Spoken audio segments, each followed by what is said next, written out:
Audiobook Academy Biography presents Alan Turing.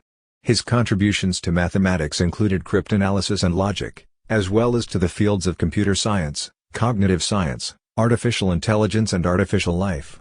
Alan Matheson Turing, born June 23, 1912 in London, England, died June 7, 1954 in Wilmslow, Cheshire, a British mathematician and logician, was a pioneer in the development of computers, which he helped pioneer. Early years. Turing was educated at a prestigious private school as the son of a government official. Upon graduating high school in 1931, he enrolled at Cambridge University to pursue a degree in mathematics. He was awarded a fellowship at King's College, his alma mater since 1931, for his work in probability theory after graduating in 1934.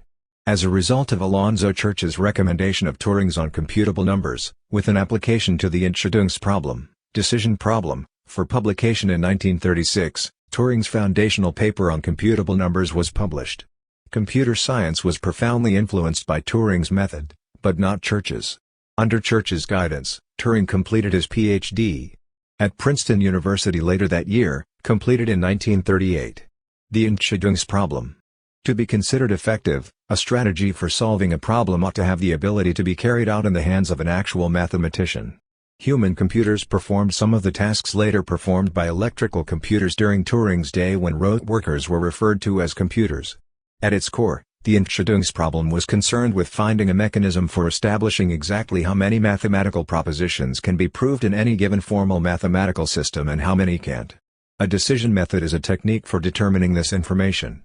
To demonstrate that there is no consistent formal system of arithmetic with an effective decision mechanism in 1936, Turing and Church independently established that the Untitled problem has no resolution in general. There is no effective decision mechanism in any pure logic system, as demonstrated by Turing and Church, even if pure logic is far weaker than arithmetic. With this and other results, such as those of mathematician-logician Kurt Gödel, some mathematicians had hoped to find an exact formal system that might reduce all of mathematics to procedures that could be performed by computers. To solve the Untitled problem, Turing created the Universal Turing machine, an abstraction of the computer's core logic principles, which was developed during his work on this problem. The Church-Turing thesis. Turing's contention, now known as the Church-Turing thesis, that everything that can be calculated by humans can also be computed by the Universal Turing machine was a key step in his argument regarding the Untitled problem. The claim is significant because it delineates the boundaries of what can be calculated by humans. Lambda-definable functions, which Church referred to as all human computable functions, were utilized instead, functions on the positive integers whose values can be calculated by a process of repeated substitution. By establishing that every lambda-definable function can be computed by the Universal Turing machine and vice versa, Turing proved that Church's thesis was identical to his own. Turing's thesis formulation, which did not mention computing gear, was accepted as superior by Church, who said in a review of Turing's work that the concept of computability by a Turing machine had the advantage of making the association with effectiveness obvious immediately. Codebreaker. After returning from his fellowship in the United States to King's College in the summer of 1938, Turing joined the Government Code and Cipher School and relocated to the organization's wartime headquarters in Bletchley Park, Buckinghamshire, in September 1939, when war with Germany broke out. Enigma, the primary encryption machine used by the German military to encrypt radio communications, had been defeated by the Polish government a few weeks before. Small Polish mathematicians led by Marian Rejewski were able to figure out the internal wiring of Enigma as early as 1932, and by 1938 they had developed a code-breaking device known as the bomba. This machine was used to crack the German Enigma codes, the Polish word for a type of ice cream. Because the bomba was dependent on German operating protocols, when those procedures changed in May of 1940, the bomba was deemed worthless. As early as the fall of 1939 and the spring of 1940, Turing and colleagues began work on the bombe, a code-breaking device that was related yet entirely separate. It was bombs who supplied the Allies with military intelligence throughout the rest of the war. At Bletchley Park, the cryptanalysts were decoding roughly 39,000 intercepted messages per month by early 1942. And that number climbed to about 84,000 per month by the end of the year, 2 messages per minute, day and night. When the British developed Tunny, a highly complex German encryption machine, Turing came up with the first systematic way for decrypting their signals. Officer of the Most Excellent Order of British Empire, OBE, after the end of the war for his code-breaking work. Computer designer. The war ended in 1945, and Alan Turing was hired to work on an electronic computer at the National Physical Laboratory, NPL, in London after his release. Automatic Computing Engine, ACE, was the first complete specification of an electronic stored program all-purpose digital computer that was designed by him. To put it another way, Turing's ACE computer would have had far more memory than any other early computer, as well as being significantly faster. His colleagues at NPL, on the other hand, deemed the project too complicated to attempt and instead created the pilot model ACE, a considerably smaller machine, 1950.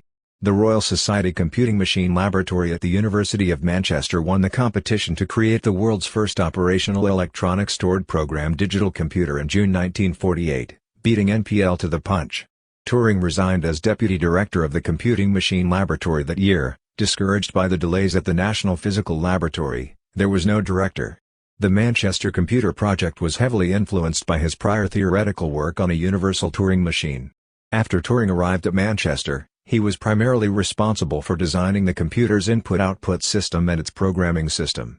As a result of his work, the Ferranti Mark I, a marketable electronic digital computer, was equipped with his programming system, 1951. AI pioneer. Early proponent of Turing's theory that the human brain is in large part an electronic computer, he is widely considered to be an early pioneer of modern cognitive science. The brain is an organized machine at birth, which is trained to become a universal machine or something like it, according to his theory. The Turing test was proposed by Turing as a criterion for determining whether or not an artificial computer is capable of thinking, 1950. Last years. In March 1951, Turing was elected a Fellow of the Royal Society of London, an honor that would only serve to make his life even more difficult. For gross indecency, homosexuality, a crime in Britain at the time, in March 1952, he was sentenced to hormone treatment for 12 months. GCHQ, the British government's post-war code-breaking center, would never hire him again because of his criminal past. In May 1953, Turing was assigned to a newly founded readership in the theory of computers at Manchester University, where he spent the remainder of his brief professional career. As far back as 1951, Turing had been working on what is now known as artificial life. It was in 1952 that he released The Chemical Basis of Morphogenesis, in which he discussed components of his research into the formation and patterning of living beings. Turing modeled his theorized chemical mechanism for the development of anatomical structure in animals and plants on Manchester's Ferranti Mark I computer. Turing was found dead in his bed with cyanide poisoning in the middle of this significant effort. However, despite the official conviction of suicide, no motive could be identified at the 1954 investigation. It is widely believed that the treatment he underwent from the government when his homosexuality was exposed as a crime contributed to his death. That terrible treatment was still in effect when Turing died, and his close friend Peter Hilton referred to it as amused fortitude on the occasion of Turing's death. According to the records of the inquest, there was no proof that Turing meant to kill himself or that his mental stability had been disrupted, as the coroner claimed. In truth, his state of mind at the time appears to have been ordinary. Suicide is a possibility, although he could have died from breathing in cyanide fumes from an experiment in the tiny laboratory adjacent to his bedroom, if that is what happened to him. It is also possible that Turing was murdered by the Secret Services since he was so knowledgeable about cryptanalysis at the period when gays were seen as national security concerns. By the early 21st century, Turing's prosecution for homosexuality had become a household name. Turing's utterly unjust treatment by the British government was officially apologized for by British Prime Minister Gordon Brown in 2009. In 1964, Queen Elizabeth II granted a royal pardon to J. Robert Turing. Thank you for listening in Audiobook Academy. Don't forget to subscribe and smash that like button for more content like this. See you in next video.